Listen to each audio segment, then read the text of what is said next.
সুনির্দিষ্ট খবরের ভিত্তিতে তেলিয়ামুড়া পুলিশের সফলতা। ঘটনার বিবরণ দিতে গিয়ে তেলিয়ামুড়া মহকুমা পুলিশ আধিকারিক পান্নালাল সেন দাবি করেছেন, সূত্র মারফত খবরের ভিত্তিতে তেলিয়ামুড়া থানার অন্তর্গত জারুলং বাড়ি এলাকাতে মৃত অমরেশ ভৌমিকের বাড়িতে বিশেষ অভিযান সংঘটিত করা হয়। মূলত পুলিশের কাছে এই বাড়িতে অবৈধ নেশা সামগ্রী রয়েছে এমন তথ্য থাকার পরিপ্রেক্ষিতে সমস্ত প্রকারের আইনগত পদক্ষেপ গ্রহণ করে এই বিশেষ অভিযান সংঘটিত করা হয়েছে বলে মহকুমা পুলিশ আধিকারিক দাবি করেন। পাশাপাশি তিনি এটাও জানিয়েছেন, এই অভিযানকালে সংশ্লিষ্ট বাড়ি থেকে আনুমানিক 10 থেকে 12 গ্রাম ব্রাউন সুগার উদ্ধার করা গেছে, যার বাজার মূল্য প্রায় 1.5 লক্ষাধিক টাকা। তবে বাড়িতে কেউ না থাকায় কাউকে গ্রেফতার করা না গেলেও পুলিশের অনুমান মৃত অমরেশ ভৌমিকের ছেলে মিঠুন নাথ ভৌমিক এই কাজের সাথে যুক্ত। যদিও পুলিশের বক্তব্য অনুযায়ী বাড়িতে অভিযান চলাকালীন এক মহিলা পালিয়ে গেছে।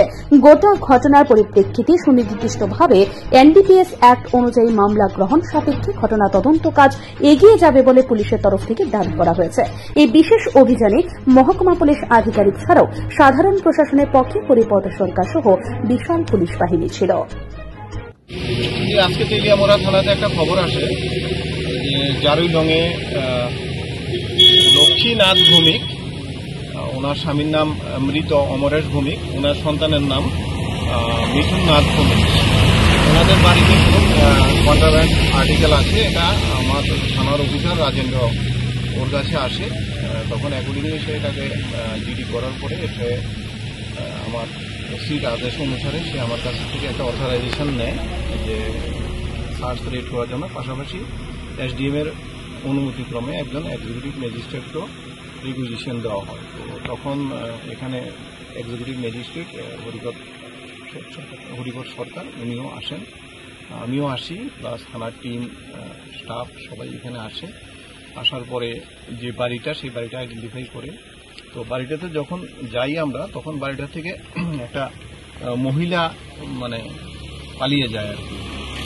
তখন আমরা সেখানে গিয়ে ইন্ডিপেন্ডেন্ট উইটনেসকে ডাকি। ইন্ডিপেন্ডেন্ট উইটনেস ডেকে আমরা প্রসিডিউর অনুসারে ওনাদের বাড়িতে যাই। ওনাদের বাড়িতে গিয়ে ওদের বাড়ির থেকে একটা কেস, সাবানের কেস, একটা ব্রাউন সুগার, সেটা পাওয়া যায়।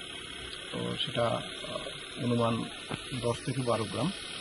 তো এটার বাজার মূল্য আনুমানিক 1 লাখ থেকে 1.5 লাখ টাকা হবে।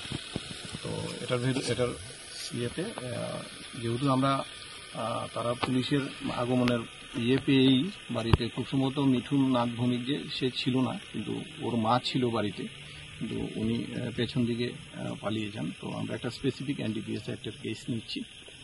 কেস নেওয়ার পর আমরা আইনগতভাবে বাকি কাজ করব। আপনি কি খুঁজছেন বিশুদ্ধ পানীয় জল?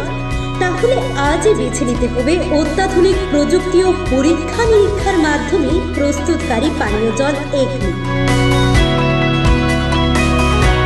বিশুদ্ধ জলে সুস্থ জীবনের মূল চাকাঠি।